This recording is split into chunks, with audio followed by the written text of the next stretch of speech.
What is up, everyone? DJ Darkflow here, and welcome to the first episode of Test Fire. No, it's not on the truck behind me. Shadow Fury, one of the members of Night Riders, just went out and bought his first... I'll cut that out. Just went out and bought his first race car, aside from the yak-off, smearing-off bullshit that he was driving before, Ford, and went out and bought not a real IROC-Z, but a Z28. It has the 305 with tune port injection in it. Vape life. It has the bigger wheels in the back, and everything is bone stock on it. We're gonna change that for sure. So yeah, time to get into the review. These vents go nowhere. But other than that, it is relatively clean. There's a little bit of rust on it, but it's a 30-year-old car, so that's to be expected. It has the T-tops. The interior's been a little bit redone, and by redone, it pretty much has been stripped a little bit, actually. Isn't that right? Yeah. New steering wheel, go figure, has the same GM shake that all of them do. Needs a tachometer, because that one doesn't work. But other than that, it is pretty clean on the inside. There's a little bit of mess up, but it's a relatively clean vehicle.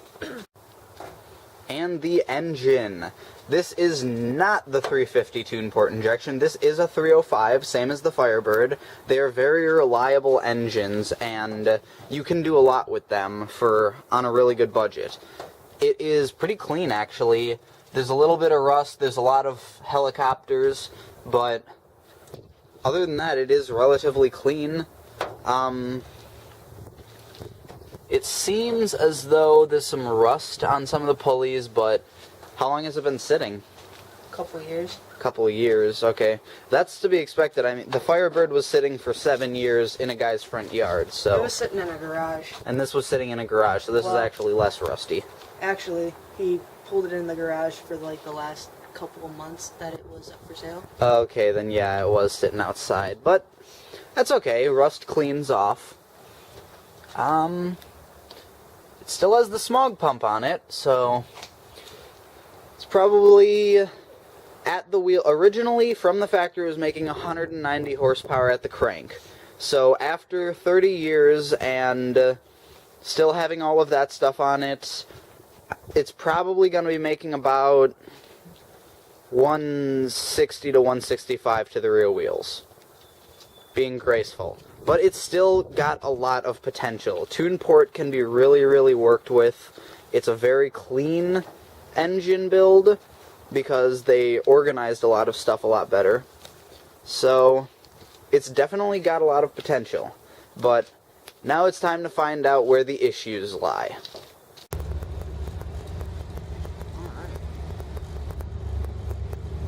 Suspension is a little bit wavy, but this is probably the stock suspension, right? Yeah. Yeah, okay. So that's to be expected. Tachometer does not work. Alright, I see what you mean now.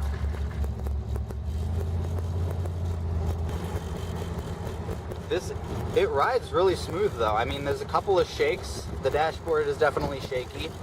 So that's probably just missing screws though. It's not gonna come off. Yeah, it's not like it's gonna come off or anything. Was that full throttle? No. Okay. I did notice it stumbled a little bit when you jumped on it. Alright, you can like turn around right up here in this gravel.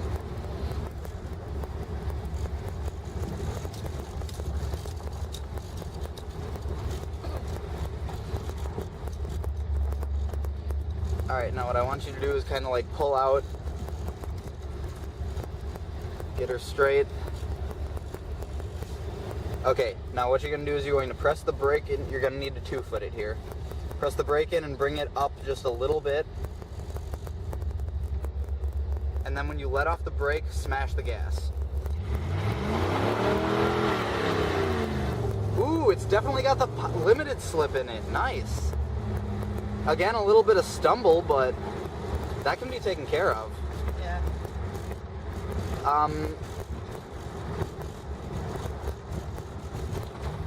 Oh, here we go, here we go. Woohoo! Got a supercharged engine.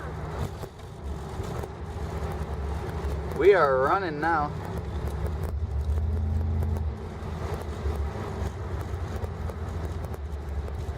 Nice blinker.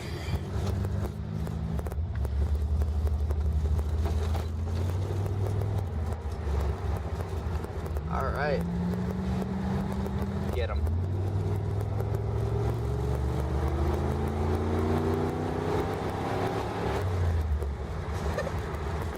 Did he just brake check us? Oh, jeez. All right, let's take her home. Woo! It's got spunk.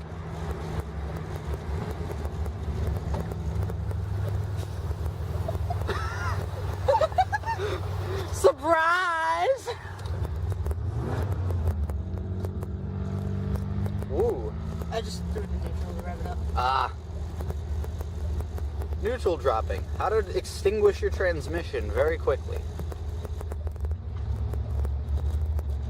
But yeah, it's definitely got spunk. It's got potential. People keep staring at it, so it's got eye appeal at least. You don't see many of them rolling around. I don't think I've ever seen an IROC-Z28 in Shawano. Oh, I have. Really? Heck, Hakowitz even owns one. Aqua's has one? Yeah, he's got that red one. His has actually got the 350 in it, though. That's right. Yep.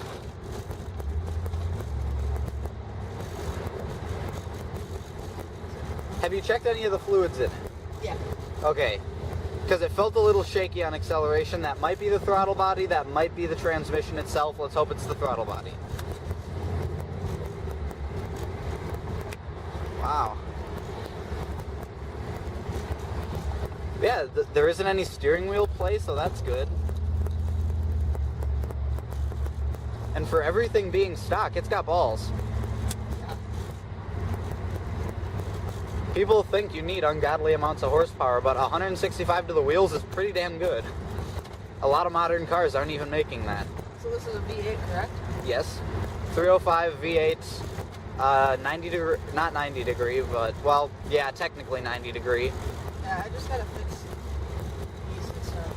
Yeah, once you get the gauges working and everything, and even if you can't get the tachometer working, I do have a spare tachometer, so. Yeah, the fuel gauge kind of jumps every once in a while. Alright. So, I mean, it's not bad. I mean, I can still tell that I have gas. Yeah. And on the bright side, it only takes $20 to actually fill it up. Yeah, the Firebird's the same way. They have smaller gas tanks, which is why it seems like it goes through a lot of gas, but it doesn't take much to fill them up. Well, I drove from Fond du Lac to Appleton, and then from Appleton to Shawano, then Shawano to Green Bay, and then back to Shawano, and I only used 3/4 of a tank. Yeah, that sounds about right. So, I mean, it's not bad. It's about the same as the Cougar. All right. Gas-wise. So I really can't complain. All right, now for the all-important part. Rev it up!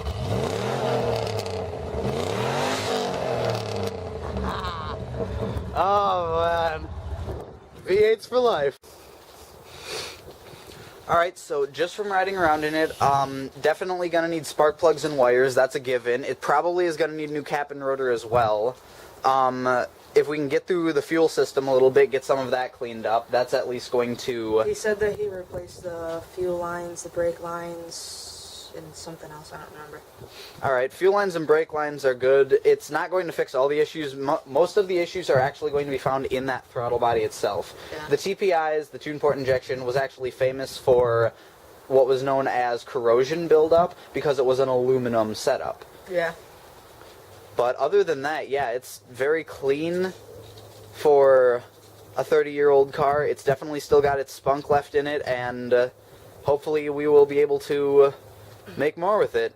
You guys will see on Night Rider's Garage this thing coming soon. The first thing that's probably going to happen is definitely the entire ignition system, so spark plugs, wires, distributor, stuff such as that. So look forward to that. Alright, thank you very much for bringing it in. Yep, no problem. Alright, I'm going to end this episode here. Like and favorite if you guys enjoyed. Subscribe to become a Darkling today. And I will see you guys all on the next episode. Stay strong, Darklings.